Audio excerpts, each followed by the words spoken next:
Okay, picking it up here, we were starting to talk about intertemporal price discrimination. Now, this is also a type of price discrimination that you would frequently encounter. If you want something right away, that would basically mean that you're more inelastic.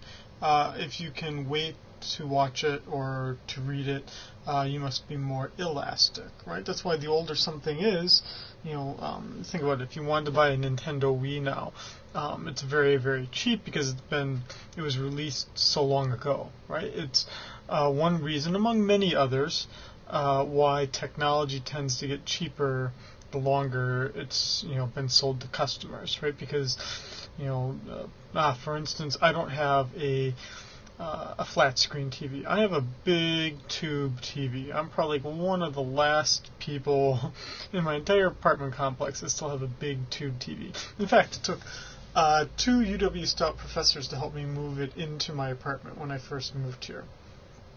I'm thinking this year for the holidays, I might actually buy myself a flat screen TV because the prices are so cheap, right? I was willing to wait. I don't watch that much TV, and when I do, I'm just watching CNBC. It's not like I need a flat screen to watch, how the stock market is doing. So I've just waited.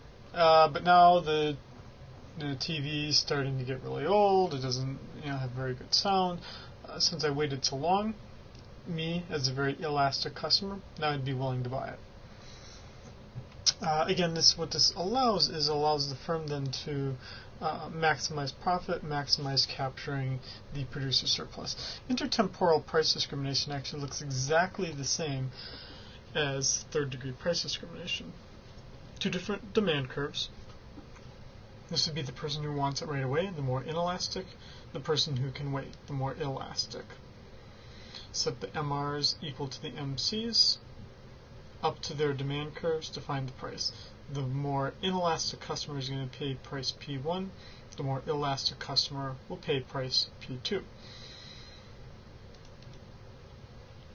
Oh, we got tons of slides here. I'm sure the smarter of you has already looked that there are 31 slides, and we're about 2/3 of the way through. In terms of other forms of price discrimination, and you could kind of argue that these are various versions or renditions of third-degree price discrimination. Well, one of these would be peak load pricing, that you pay more for something when you're using it when it's in very high demand. Now,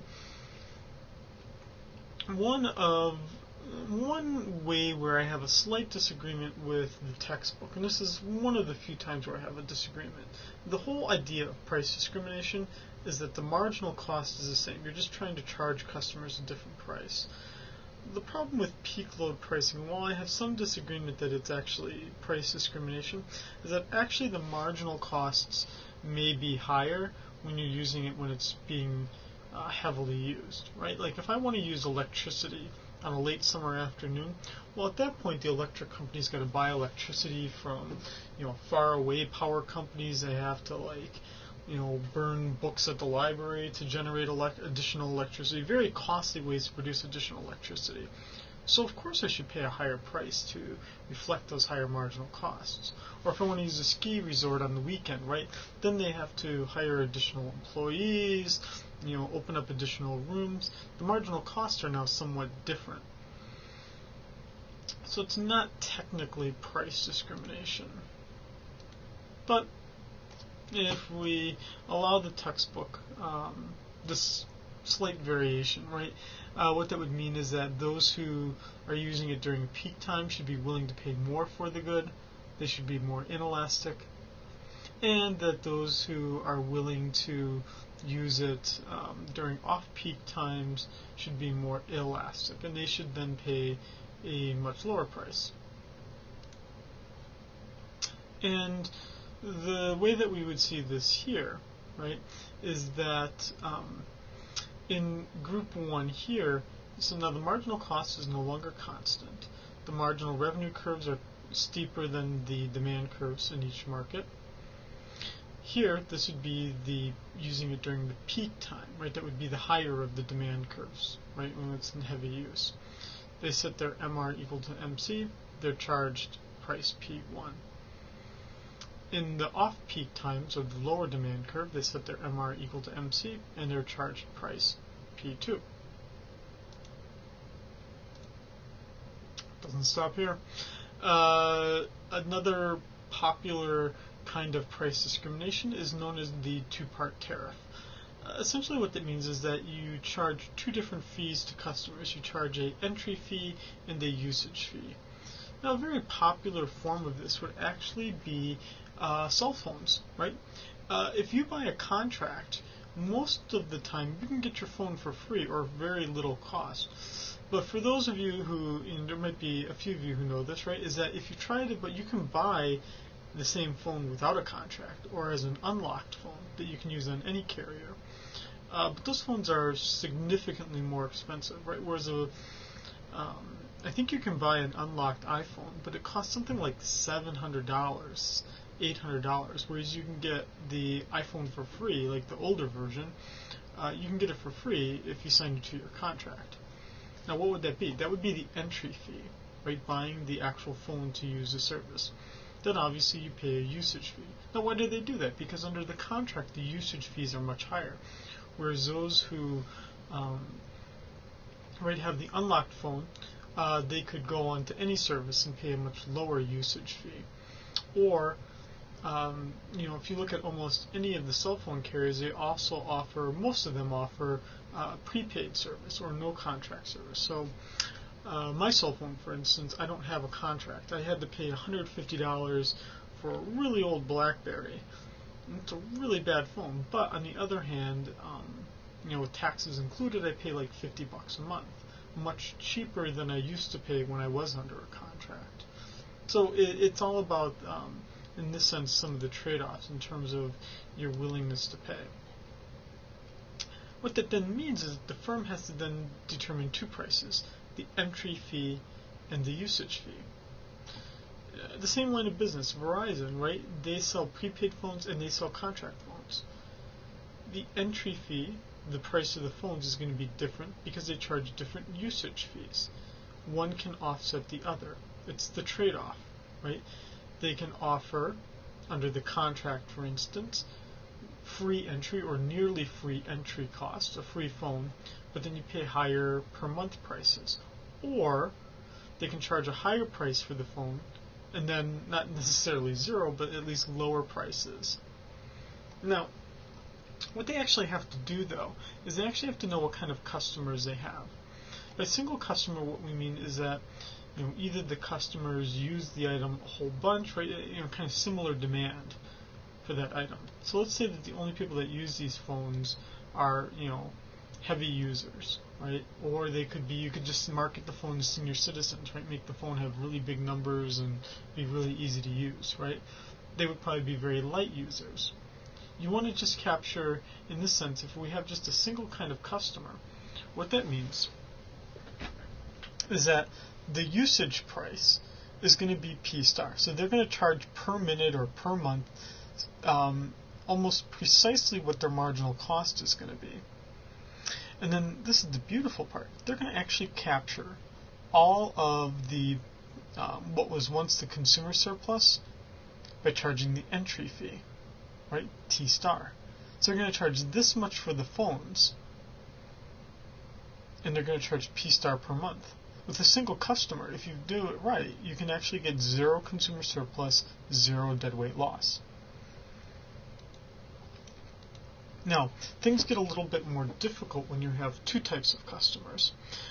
This would be if I want to sell it to college students and senior citizens. Now, these would obviously be two different kind of usage customers, and it's not like you're going to want to sell an unlimited cell phone plan to a typical senior citizen, or you wouldn't want to sell a 200 minutes a year plan to a college student, or no texting to a college student. So the firm faces an additional challenge. They have to set up then different usage fees, and then they have to set they can set different entry fees as well. Now, in this case here, we're going to say that they have two different types of customers. Let's say college students and senior citizens. What they're going to do is they're going to set the entry fee, T star, as a identifier right here, the smaller of the demand curve, so in this case would be our senior citizens, those who use it a little bit less, their consumer surplus is what's going to be the entry fee. And now the customers, and this is a bit more of the important point, is that the usage price is actually going to be a bit above the marginal cost. And it has to be this way to offset then the higher use customers.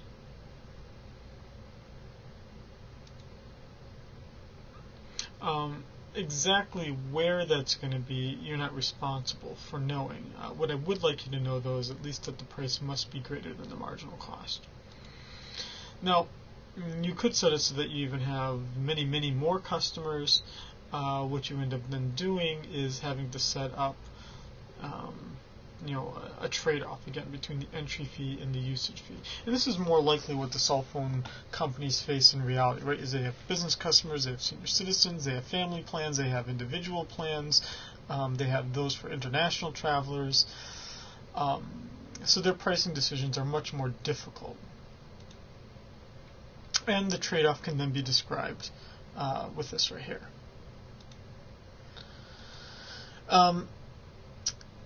Just to conclude here, I want to look at the two-part tariff with a twist.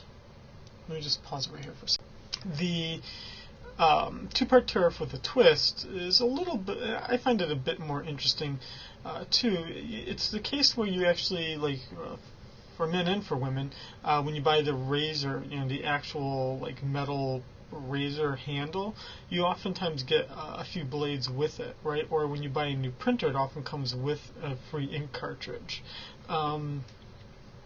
It's a way to make the entry price seem a little bit lower. Interestingly, sometimes when you actually buy a prepaid cell phone, you often get like a $25 usage card with it, right? With that, the beauty of that is that it actually allows you to set the entry price a little bit higher without losing a lot of customers, because they feel like, oh, I'm getting a few blades, or I'm getting an ink cartridge, or I'm getting some free cell phone service. Okay, so this is an incredibly interesting chapter. If you have any interest in the business world and whatnot, this would be the big chapter to capture a lot from. And in fact, at a lot of institutions, this would be incorporated into a separate pricing course. And in fact, if you're interested in this topic, in 2 semesters I'm actually going to be offering a course called Managerial Economics, which will deal exactly with this topic. Okay, so that ends the video for pricing strategies.